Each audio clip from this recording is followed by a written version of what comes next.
70세 이후 근육을 키우려면 단백질 보충제와 엄격한 식단 조절 중 어느 것이 더 효과적일까요? 어떻게 생각하시나요? 오늘 제가 그 답을 알려드리겠습니다. 하지만 그 전에 충격적인 사실 하나를 말씀드려야겠네요. 사실 70세 이후에는 예전에 즐겨 먹던 음식들이 더 이상 근육 생성에 도움이 되지 않고 단백질 보충제도 거의 효과가 없습니다. 믿기 어려우시죠? 저도 처음에는 믿기 어려웠습니다. 하지만 이는 과학적으로 입증된 사실입니다. 연세대학교 세브란스 병원 연구팀이 2023년에 발표한 자료에 따르면 70세 이상 노인의 근육 세포는 일반적으로 단백질 보충제에 잘 반응하지 않는다고 합니다. 다시 말해, 아무리 많은 계란이나 고기를 먹어도 몸이 그것들을 근육으로 전환할 수 없다는 뜻입니다. 왜 그럴까요? 바로 나이가 들면서 근육 세포가 일종의 저항력을 갖게 되기 때문입니다. 간단히 말해서 마치 잠긴 문과 같습니다. 열쇠로도 열리지 않는 문처럼요. 우리 주변에 많은 사람들이 이러한 증상을 보이는 이유가 바로 이것입니다. 단백질 보충제를 섭취하며 단백질 필요량을 충족시키려 애쓰는 분들 중 많은 분들이 다리가 가늘어지고 계단을 오르내리기가 어려워지며 심지어 균형 유지조차 힘들어진다고 느끼십니다. 오늘은 그 비밀을 공개하겠습니다. 안녕하세요. 명의보감의 이승훈 교수입니다. 이 영상 마지막에는 소화기관에 부담을 주지 않으면서 노화된 근육 공장을 되살리는 놀라운 과학적 비법을 공개합니다. 그러니 끝까지 집중해 주세요. 자, 본격적으로 시작하기 전에 질문 하나 드리겠습니다. 렌틸콩을 드셔보신 적 있으신가요? 한국에서는 아직 생소한 식재료일지 모르지만 인도와 중동에서는 수천 년 동안 서민의 고기로 알려져 왔습니다. 최근 노년층 영양 연구에서 이 작은 콩에 대한 관심이 높아지고 있습니다. 렌틸콩은 70세 이후 약해진 근육을 재건하는 데 있어 다른 어떤 식품과도 비교할 수 없는 탁월한 효능을 가지고 있기 때문입니다. 그 비결은 바로 라이신이라는 필수 아미노산에 있습니다. 근육에 대해 이야기할 때 류신이라는 단어를 자주 들어보셨을 겁니다. 류신이 근육 합성을 위한 스위치 역할을 한다면 라이신은 손상된 근섬유를 복구하기 위해 현장에 나가는 기술자와 같습니다. 류신이 공장에 동력을 공급한다면 라이신은 벽돌을 쌓는 사람과 같은 존재입니다. 놀라운 사실이 하나 더 있습니다. 렌틸콩 100g에는 달걀 1개보다 2배나 많은 라이신이 함유되어 있습니다. 이는 단백질이 풍부한 식품의 대표적인 예로 여겨지는 계란보다 훨씬 높은 수치입니다. 라이신의 역할은 여기서 그치지 않습니다. 라이신은 근육 섬유를 복구하고 콜라겐 생성을 촉진합니다. 많은 사람들이 콜라겐을 피부 관리에만 유익하다고 생각하지만 사실 콜라겐은 근육을 연결하는 힘줄과 관절을 둘러싼 연골의 중요한 구성 요소입니다.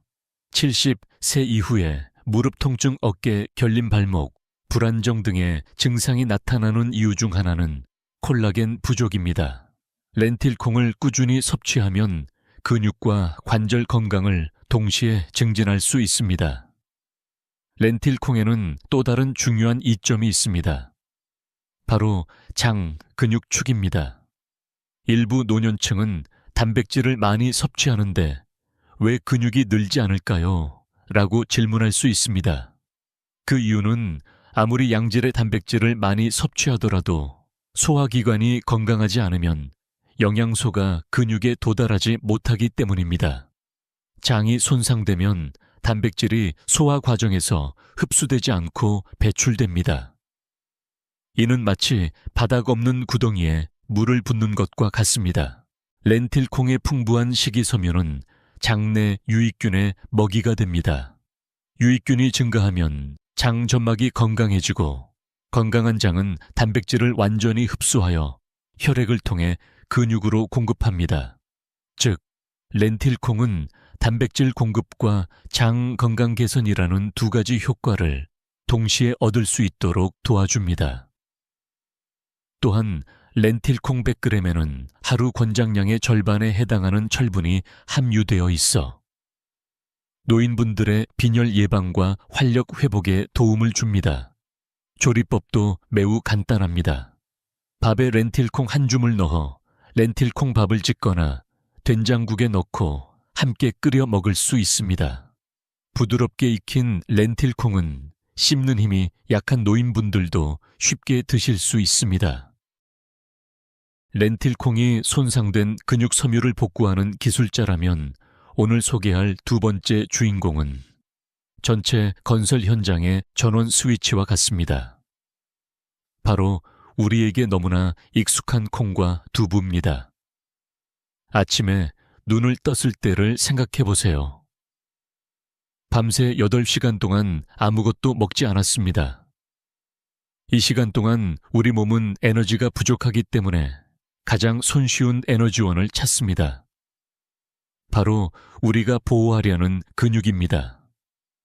신체가 에너지를 위해 근육 조직을 분해하는 과정을 의학적으로 근육 이화작용이라고 합니다.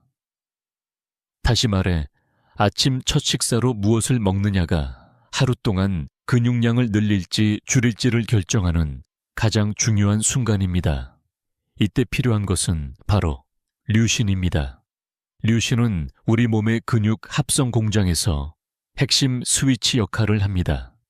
더 정확히 말하면 류신은 mTOR 신호 전달 경로를 활성화하는 유일한 아미노산입니다. 간단히 말해 혈류에 충분한 류신이 공급되면 신체는 이제 근육을 분해할 필요가 없어.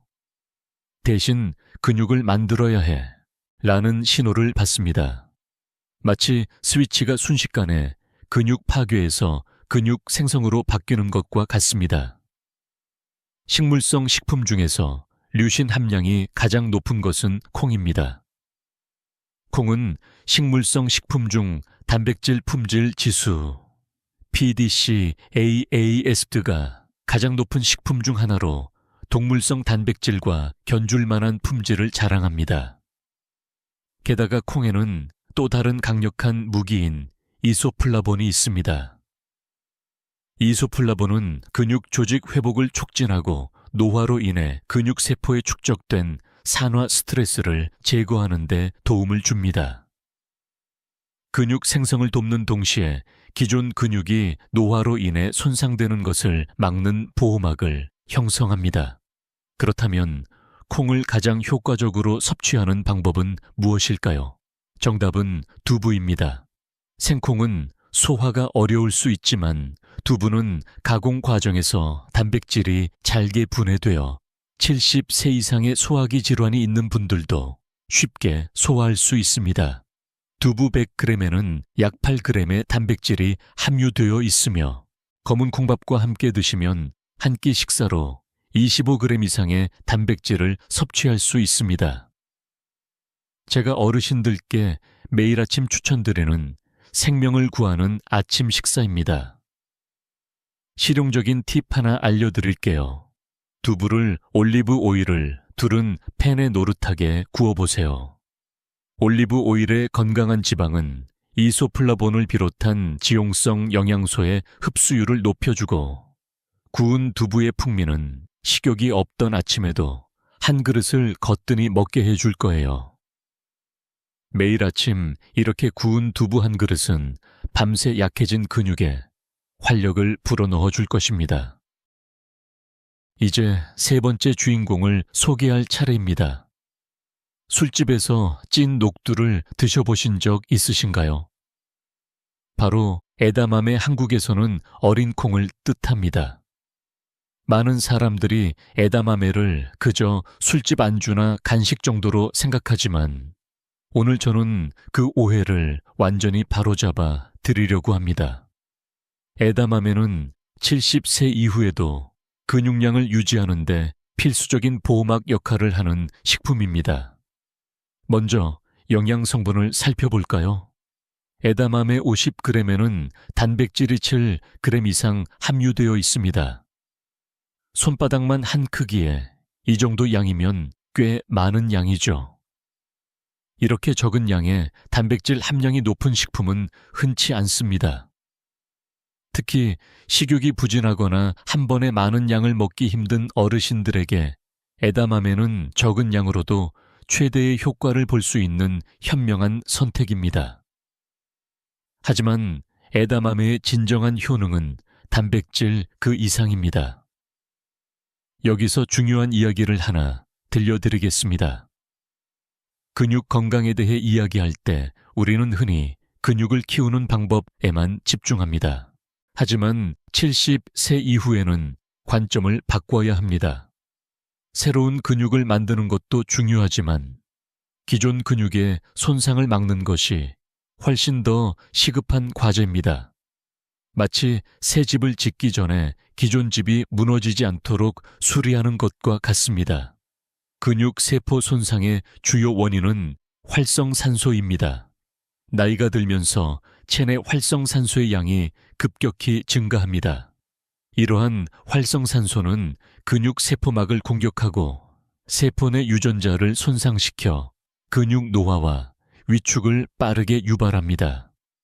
아무리 많이 먹어도 기운이 없고 근육 손실은 계속된다고 느끼는 이유 중 하나가 바로 이것입니다. 이때 에다마메가 중요한 역할을 합니다. 에다마메는 비타민 A, 비타민 C, 그리고 다양한 항산화, 플라보노이드가 풍부합니다. 이러한 성분들은 활성산소를 직접 포착하고 중화시키는 작용을 합니다. 다시 말해, 에다마메는 근육 세포 주변에 보이지 않는 보호막을 형성하여 오늘 만든 근육이 내일도 건강하게 유지되도록 도와줍니다. 렌틸콩이 수리공이라면 삶은 에다마메는 완성된 작품을 지켜주는 수호자입니다. 방법은 간단합니다. 오후 3시에서 5시 사이에 출출할 때 간식이나 떡 대신 삶은 에다마메 한 줌을 쪄서 드세요. 소금을 살짝 뿌려 맛을 더하고 나트륨 섭취량도 조절할 수 있습니다. 삶은 렌틸콩과 에다마메를 샐러드에 함께 넣어 먹으면 라이신과 류신의 균형 잡힌 섭취가 가능하여 훌륭한 조합을 이룹니다. 오늘부터 냉장고에 삶은 에다마메 한 봉지를 항상 구비해 두시게 되시죠. 최근 식욕 부진을 느껴보신 적이 있나요? 고기를 먹고 소화불량으로 속이 더부룩하거나 콩을 먹고 가스가 찬 경험이 있으신가요? 이는 의지력 부족 때문이 아닙니다. 70세 이후에는 위산 분비량이 젊었을 때의 절반 이하로 줄어들고 장 연동 운동 속도가 느려지며 소화 효소의 활성도 현저히 감소합니다. 단백질이 풍부한 음식이 아무리 좋아도 소화되지 않으면 흡수되지 않고 흡수되지 않은 단백질은 근육으로 전환되지 않고 소화관을 통해 그대로 배출됩니다. 이러한 문제를 직접적으로 해결해주는 네 번째 핵심 재료는 바로 녹두입니다. 많은 사람들이 녹두에 대해 오해하고 있습니다. 녹두에는 단백질이 거의 없지 않나요? 맞는 말입니다. 녹두 100g당 단백질 함량은 약 7g으로 콩이나 렌틸콩보다 적습니다. 하지만 여기에는 차이점이 있습니다. 단백질이 풍부한 식품을 평가할 때 양보다 중요한 것은 실제 체내 흡수율입니다. 일반적으로 콩류의 단백질 흡수율은 약 60%입니다. 즉, 100g을 섭취하더라도 실제로 근육에 도달하는 양은 60g에 불과하다는 뜻입니다. 하지만 녹두의 단백질 흡수율은 놀랍게도 84%에 달합니다. 이는 소량만 섭취하더라도 근육에 훨씬 더 많은 양이 흡수된다는 것을 의미합니다.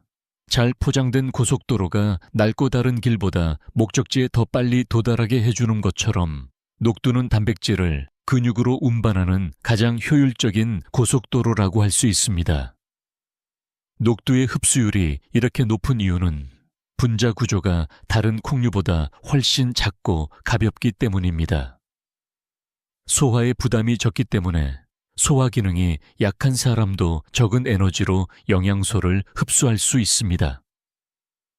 또한 녹두는 섭취 후 복부 팽만감이나 가스를 유발하는 경우가 거의 없습니다. 매일 섭취해도 불편함이 없습니다. 그래서 녹두는 70세 이상 어르신들께 특히 좋습니다. 한 가지 더 말씀드리고 싶은 것은 녹두는 예로부터 해독식품으로 알려져 왔다는 점입니다. 한국 전통의학에서는 녹두가 몸을 식히고 독소를 배출하는 데 도움을 주는 식품으로 여겨져 왔으며 이는 현대 영양학에서도 뒷받침되는 사실입니다. 녹두에 함유된 폴리페놀은 장내 유해균을 억제하고 간의 해독 기능을 돕습니다. 무기력하고 기운이 없는 것은 근육 손실뿐 아니라 피로를 유발하는 물질과 독소가 축적되었기 때문이기도 합니다. 녹두는 단백질을 공급하는 동시에 이러한 독소를 제거하는 이중 효과를 제공합니다. 녹두를 섭취하는 방법도 다양합니다. 녹두죽은 영양이 풍부하고 씹는 힘이 약한 어르신들도 쉽게 즐길 수 있는 음식입니다. 녹두를 물에 불린 후 믹서기에 갈아서 끓이기만 하면 됩니다. 또는 녹두를 삶아서 밥과 섞어 녹두밥으로 먹거나 여름에는 갈아서 시원한 음료로 즐길 수도 있습니다. 어떤 방법으로든 매일 식단에 녹두를 추가하는 것만으로도 몸에 서서히 하지만 확실하게 변화가 나타나기 시작할 것입니다. 5가지 씨앗, 식품의 마지막 주인공은 어르신들의 밥상에서 가장 친숙한 얼굴입니다. 된장국에도 비빔밥에도 나물 반찬으로도 늘 함께해온 바로 콩나물입니다. 그런데 많은 분들이 콩나물을 그저 저렴하고 흔한 채소 정도로 여기십니다. 오늘 저는 그 생각을 완전히 바꿔드리겠습니다. 콩나물은 단순한 채소가 아니라 밤사이 근육을 지키는 야간 경호원입니다. 콩나물의 비밀을 이해하려면 먼저 발화라는 생물학적 과정을 이해해야 합니다. 딱딱한 콩 한 알이 물을 만나 싹을 틔우는 순간 내부에서는 놀라운 화학 반응이 일어납니다. 콩 속에 단단하게 결합되어 있던 단백질 사슬이 잘게 끊어지면서 아미노산의 형태로 변환됩니다. 동시에 비타민C의 함량이 폭발적으로 증가하고 소화를 방해하는 피틴산 피틱 애시드와 같은 한경양소는 크게 줄어듭니다. 쉽게 말씀드리면 발화 과정은 콩이라는 원재료를 우리 몸이 바로 사용할 수 있는 형태로 미리 가공해주는 자연의 조리 과정입니다. 그래서 콩나물은 콩보다 소화가 훨씬 쉽고 영양소 흡수율도 훨씬 높습니다. 그렇다면 콩나물이 특별히 저녁 식단에 어울리는 이유는 무엇일까요? 그 답은 콩나물의 풍부한 아스파라긴산, 아스파르틱 애시드에 있습니다. 아스파라긴산은 우리 몸의 피로 물질인 젖산과 암모니아를 빠르게 분해하여 배출시키는 역할을 합니다. 하루 종일 움직이고 생활하면서 몸속에 쌓인 피로 물질들이 저녁 식사 후 콩나물 한 그릇으로 씻겨 내려가는 것입니다. 몸이 가벼워지고 숙면을 취할 수 있는 조건이 만들어집니다. 더 중요한 역할이 있습니다. 앞서 1구간에서 말씀드렸듯이 밤은 근육에게 가장 위험한 시간입니다. 공복 상태가 길어지면 우리 몸은 잠든 사이에도 근육을 분해하여 에너지로 사용합니다. 이를 막으려면 저녁의 소화 부담은 적으면서 천천히 흡수되는 양질의 단백질을 공급해야 합니다. 콩나물은 바로 이 조건을 완벽하게 충족합니다. 위장에 부담을 주지 않으면서 아미노산을 수면 중 내내 조금씩 혈액으로 방출하여 자는 동안 근육이 분해되는 것을 조용히 막아줍니다. 저녁 식단 구성을 구체적으로 말씀드리겠습니다. 콩나물국 한 그릇에 생선구이 한 토막 여기에 익힌 대두 반찬을 곁들이시면 이것만으로도 25g 이상의 단백질을 확보하면서 위장은 편안하게 유지할 수 있습니다. 콩나물국을 끓이실 때는 너무 오래 끓이지 마십시오. 비타민C는 열에 약하기 때문에 팔팔 끓는 국물에 콩나물을 넣고 3분 이내로 살짝 익혀 드시는 것이 영양 손실을 최소화하는 방법입니다. 오늘 저녁 콩나물국 한 그릇이 내일 아침 어르신의 몸을 전혀 다르게 만들어 놓을 것입니다. 이제 오늘 강의에서 가장 중요한 부분을 말씀드리겠습니다. 지금까지 여러 가지 견과류 기반 식품들을 소개해 드렸지만 사실 아무리 몸에 좋은 음식이라도 언제 얼마나 어떻게 먹느냐를 모르면 효과를 절반밖에 얻지 못합니다.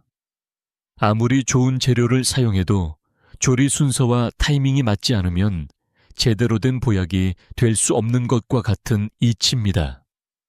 먼저 우리 몸이 밤사이에 어떤 일을 하는지 이해하셔야 합니다. 사람이 잠든 뒤 약 1시간 정도가 지나면 뇌 하수체에서는 하루 중 가장 많은 양의 성장 호르몬이 분비됩니다. 많은 분들이 성장 호르몬은 아이들에게만 필요한 것이라고 생각하시지만 그렇지 않습니다. 70세가 넘은 어르신에게도 매일 밤 성장 호르몬은 꾸준히 분비되며 낮 동안 지친 근육을 회복시키고 새로운 근육 섬유를 만들어내는 아주 중요한 역할을 합니다. 문제는 이 재생 작업이 제대로 이루어지려면 혈액 속에 충분한 단백질 원료, 특히 아미노산이 준비되어 있어야 한다는 점입니다. 만약 원료가 부족하면 몸은 새로운 근육을 만드는 대신 기존 근육을 분해해 에너지로 사용하게 됩니다. 이것이 바로 나이가 들수록 자고 일어나면 다리에 힘이 빠지고 근육이 줄어드는 가장 큰 이유입니다. 그렇다면 하루에 단백질을 얼마나 드셔야 할까요? 국제 노인영양학회와 서울대학교 연구팀은 70세 이후에는 체중 1kg당 하루 약 1.2g의 단백질 섭취가 필요하다고 권고하고 있습니다. 쉽게 계산하면 내 체중 곱하기 1.2입니다. 예를 들어 체중이 60kg인 어르신은 하루 최소 72g, 55kg이면 약 66g, 65kg이면 약 78g 정도의 단백질이 필요합니다. 지금 자신의 체중에 1.2를 곱해 보십시오. 그 숫자가 바로 여러분의 근육을 지켜주는 하루 최소 단백질 목표량입니다. 그런데 여기서 꼭 기억하셔야 할 중요한 사실이 있습니다. 이 단백질을 한 끼에 몰아서 드시면 안 됩니다. 70세 이후의 몸은 한 번에 약 25-30g 정도의 단백질만 효율적으로 흡수할 수 있기 때문입니다. 그 이상은 몸이 다 활용하지 못하고 부담만 늘어나게 됩니다. 그래서 가장 중요한 전략은 3끼로 나누어 균형 있게 드시는 것입니다. 쉽게 정리하면 이렇습니다. 아침에는 근육 깨우기가 핵심입니다. 구운 두부와 검은 콩밥 달걀 1개 정도를 함께 드시면 약 25g 정도의 단백질을 채울 수 있습니다. 점심은 근육 보충과 회복 시간입니다. 렌틸콩 된장국, 에다마메 샐러드, 닭가슴살 같은 조합으로 약 30g 정도를 보충해 주시는 것이 좋습니다. 그리고 저녁은 수면 중 근육 보호가 가장 중요합니다.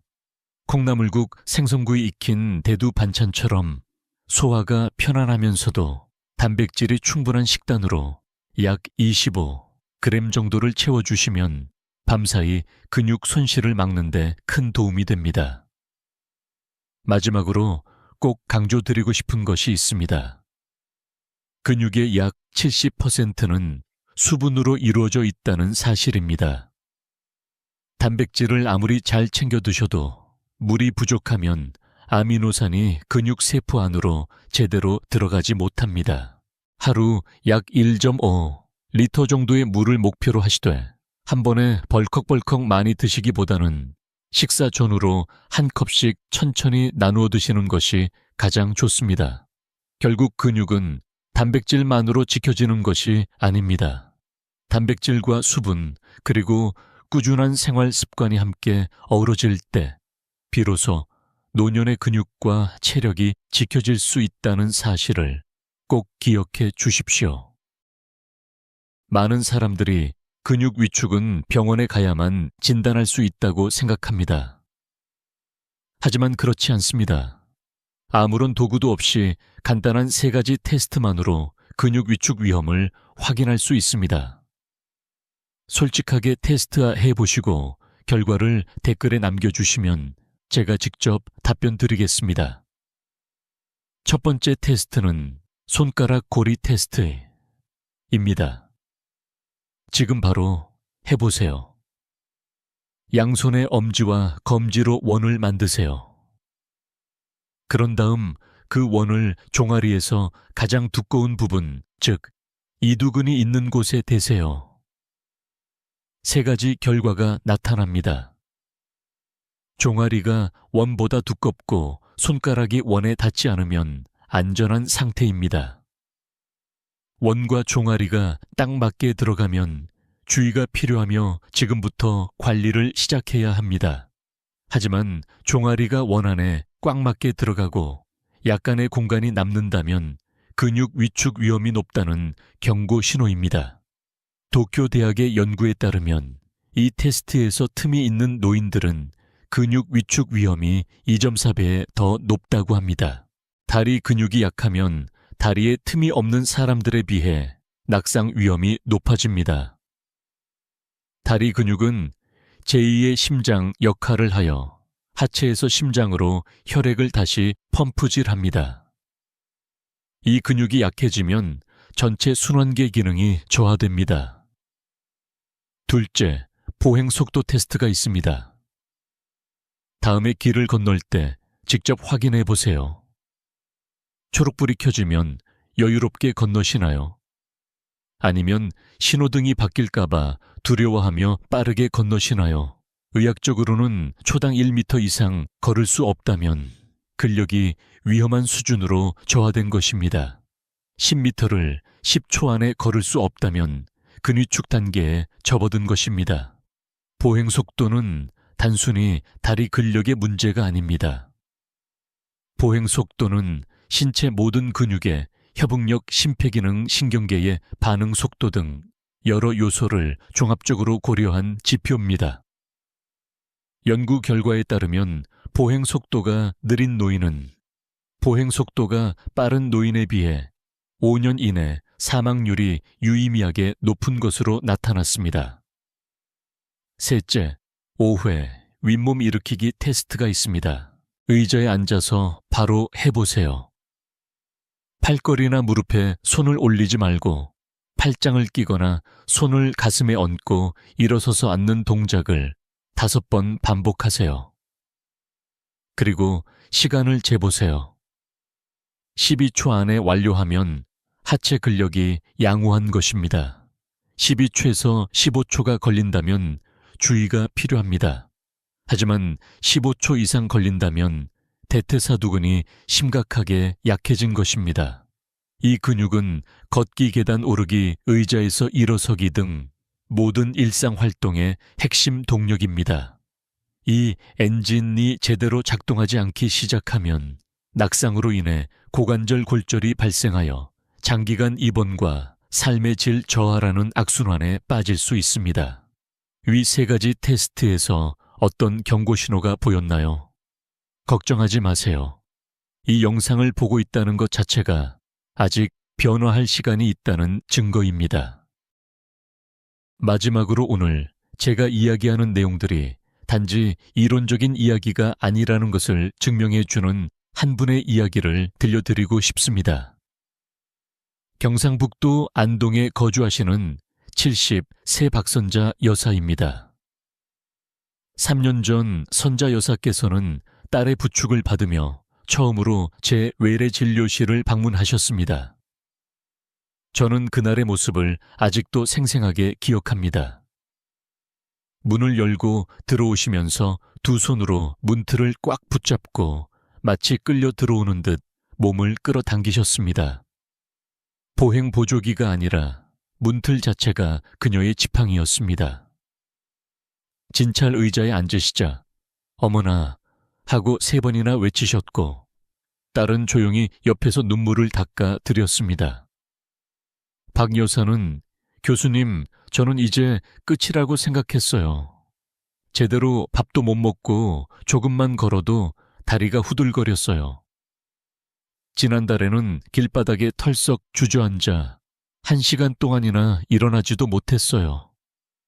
너무 창피해서 딸아이에게 전화도 못했어요. 라며 말을 잇지 못했다. 검사 결과를 보니 상황이 심각하다는 것을 직감할 수 있었다. 근육량은 같은 연령대 평균의 61%에 불과했고 걷는 속도는 초당 0.6m로 위험 기준치에 훨씬 못 미쳤다. 손가락 커프 검사에서도 두 손가락은 종아리에 감겨도 그대로 남아 있었다.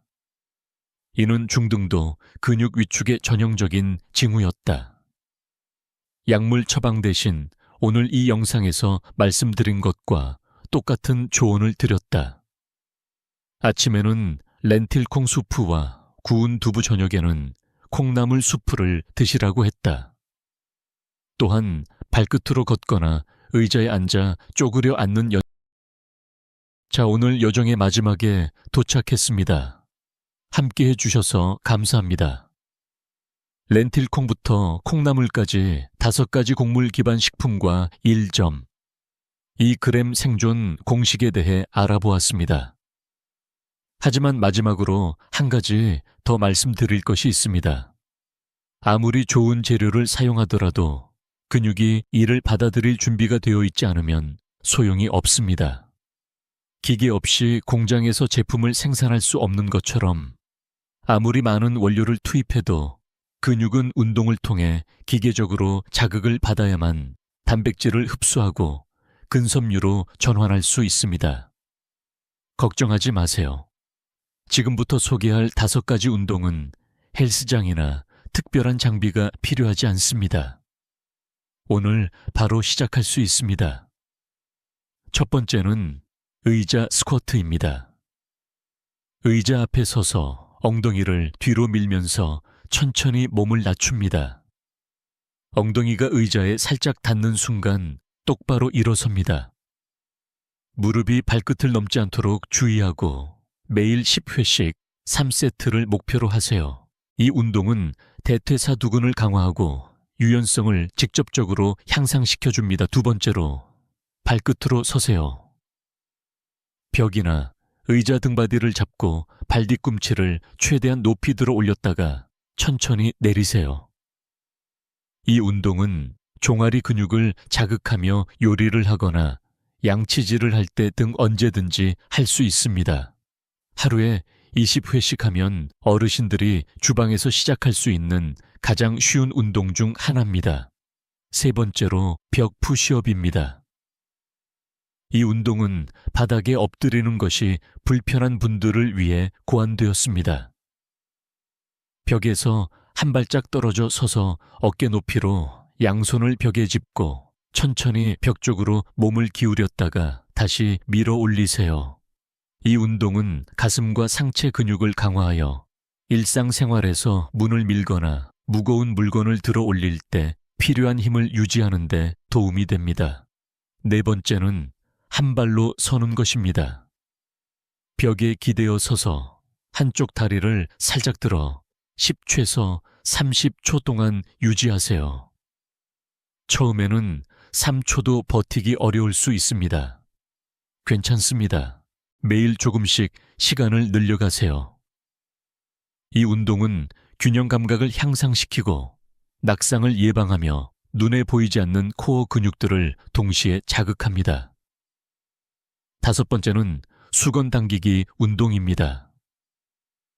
양손으로 수건의 양쪽 끝을 팽팽하게 잡고 머리 위로 들어 올렸다가 천천히 등 뒤로 내리세요. 이 운동은 허리를 곧게 펴고 어깨와 등 근육을 강화하며 호흡 기능까지 개선합니다. 마지막으로 흥미로운 사실 하나를 알려드리겠습니다. 다리 근육을 단련하면 마이오카인이라는 물질이 분비됩니다. 이 물질은 혈액을 통해 뇌로 이동하여 뇌세포를 보호하고 알츠하이머병을 유발하는 독성 단백질인 베타 아밀로이드를 제거하는 데 도움을 줍니다. 즉, 다리 근육을 키우는 것은 뇌를 보호하는 것과 같습니다. 오늘 발끝 들기 운동 20회를 하면 근육을 보호하고 기억력을 유지하는 데 도움이 됩니다. 오늘 여러분은 저와 함께 긴 여정을 시작하셨습니다. 렌틸콩으로 근육 섬유를 회복하고 두부로 합성을 촉진하고 어린 콩으로 세포를 보호하고 녹두로 소화를 개선하고 콩나물로 수면 건강을 유지하는 이 5가지 전략은 1.2g 포뮬러와 이 5가지 운동과 함께 70세 이후에도 걷고 손주를 안아주고 충만한 삶을 누릴 수 있도록 해주는 가장 과학적으로 입증된 방법입니다. 오늘 저녁 식탁에 콩나물국 한 그릇을 차려보세요. 작은 한 걸음이 여러분의 남은 인생을 바꿀 것입니다. 지금 댓글에 오늘부터 근육을 키우겠습니다 라고 남겨주세요. 이 약속은 여러분 자신과의 다짐이 될 것입니다. 이 영상이 도움이 되었다면 좋아요를 눌러주시고 아직 구독하지 않으셨다면 명의보감 채널을 구독해주세요. 여러분의 구독은 더 많은 어르신들과 이 소중한 정보를 나눌 수 있는 힘이 됩니다. 건강하고 활기찬 노년을 보내실 수 있도록 도와드리는 또 다른 영상을 꼭 가지고 돌아오겠습니다. 감사합니다.